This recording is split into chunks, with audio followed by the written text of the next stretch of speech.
আজ হচ্ছে একটা খুব স্পেশাল দিন। স্পেশাল দিন কেন বললাম তার পিছনে কারণ আছে।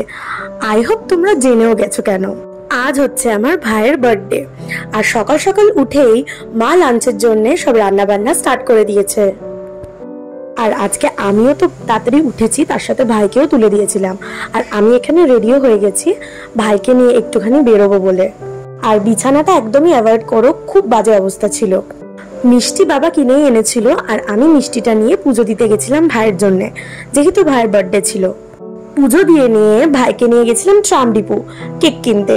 দেখো, আমার ভাই ছাড়া দাদা বা দিদি আর তো কেউ নেই, তাই জন্য আমি একা তো এত কিছু জিনিস কিনতে পারবো না, তাই ভাইকেই নিয়ে যেতে হয়েছিল। আর কেক কেনার পর ওর আবদার যে ও একটা চিকেনের প্যাটিস খাবে, তো ওটা ওকে কিনে দিয়েছিলাম। আর এখানে কিনলাম মিষ্টি। এরপর আমরা সোজা চলে গেলাম ডেকোরেশনের জিনিস কিনতে কিছু।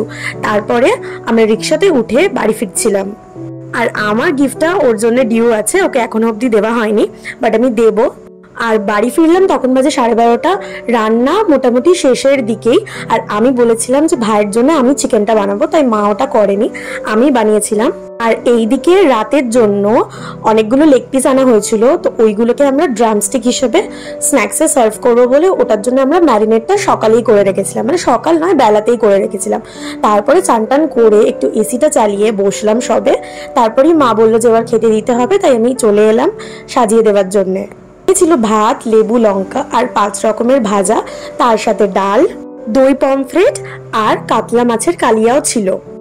আর এখানে ছিল ভাইয়ের ফেভারিট চিকেন কষা, যেটা আমি ভাইয়ের জন্য বানিয়েছিলাম, বলেইছিলাম যে এটা আমি বানাবো ওর জন্য। আর মা বানিয়েছিল পায়েস, এখানে চাটনি আর 5 রকমের মিষ্টি। বাঙালি মতে জন্মদিনের দিন এইভাবেই কিন্তু সাজিয়ে খেতে দেওয়া হয়, আর এটা আমাদের প্রথম থেকেই করা হয়।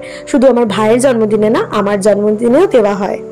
আর এখানে আমি ভাইকে জিজ্ঞেস করছিলাম যে তুই সবটা পারবি তো আদেও, কারণ এত কিছু মেনুতে তুই তো পারবি না। তখনও বললো আমি ঠিক পারবো, তোকে এই নিয়ে চিন্তা করতে হবে না। আর এখানে চলছিল আশীর্বাদ। খাওয়া দাওয়া শেষ করার পর একটু রেস্ট নিয়ে সবাই মিলে 4:30 থেকে রাতের জন্য একটু রান্না বান্না শুরু হয়েছিল, কারণ ভাইয়ের কিছু বন্ধুরা আসবে। আর ভাইও দেখো এখানে হেল্প করছিল। রিককে তো তোমরা সবাই চেনো, ও কলেজ এসেছিল আর আমাদেরকে সারপ্রাইজ দেওয়ার জন্য পান্না থেকে আবার কেকও নিয়ে এসেছিল ভাইয়ের জন্য, আর আমরা জানতামই না ও আসবে। আর এখানে শুরু করেছিলাম আমি ডেকোরেশন।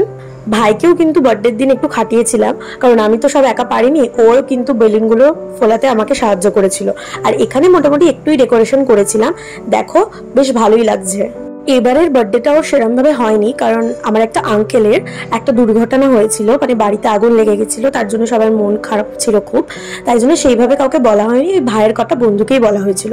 আর সন্ধ্যে 7টার সময় মোটামুটি কিছুজন এসছিল, এখন সবাই চলে এসছে, তাও কিছুজন বাকি। আর আমার 2টো বোনকে বলা হয়েছিল। এরপর 9টার সময় আমার ভাই কেক কাটছিল, কারণ সবাই আস্তে আস্তেই তখন 9টা বেজে গেছিল। ও যাতে খুব ভালো থাকে আর জীবনের সব স্বপ্ন যাতে পূরণ করতে পারে, এটাই আমি চাই। অনেক আশীর্বাদ ওকে। আমি, বাবা, মা, দাদু সবাই মিলে যতটা পেরেছি ওকে আনন্দ দেওয়ার চেষ্টা করেছিলাম। আর এখানে সবাই স্ন্যাক্স খাচ্ছিল। স্ন্যাক্সে ছিল কেক, ড্রামস্টিক আর ছিল কোল্ড ড্রিঙ্কস।